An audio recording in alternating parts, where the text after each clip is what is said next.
Saudi আরব একসময় পশ্চিমা ধাঁচের ডিজে, রেভ পার্টি ও মিউজিক ফেস্টিভ্যালের দরজা খুলেছিল। তবে এবার দেশটি নিজেদের ঐতিহ্যের দিকে ঝুঁকেছে, যাতে পর্যটক আকর্ষণ ও জাতীয় পরিচয় পুনর্গঠন করা যায়। এর স্পষ্ট প্রমাণ মিলেছে রিয়াদে অনুষ্ঠিত মঞ্চনাটক তেহরালে।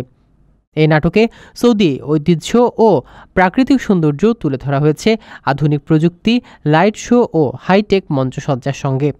100 জন শিল্পীর মধ্যে 55 জনই সৌদি, যারা নাচ, গান ও অ্যাক্রোবেটিক্সের মাধ্যমে দেশের ইতিহাস ও সংস্কৃতিকে উপস্থাপন করছে। জেনারেল এন্টারটেইনমেন্ট অথরিটির চেয়ারম্যান তুর্কি আল শেখ জানিয়েছেন, চলতি রিয়াদ সিজনে উপসাগরীয় শিল্পীদের বিশেষ গুরুত্ব দেওয়া হয়েছে। জার্মান গবেষক সেবাস্টিয়ান সন্স বলেন, সৌদির ভিশন 2030 কখনো সীমা ছাড়িয়ে যায়, আবার প্রয়োজনে পিছিয়ে আসে। 2018 সাল পর্যন্ত কনসার্ট ও নৃত্য নিষিদ্ধ থাকলেও এখন আন্তর্জাতিক শো, ফর্মুলা 1 রেস ও সাংস্কৃতিক পরিবেশনা দেশটির নতুন চিত্র তুলে ধরেছে।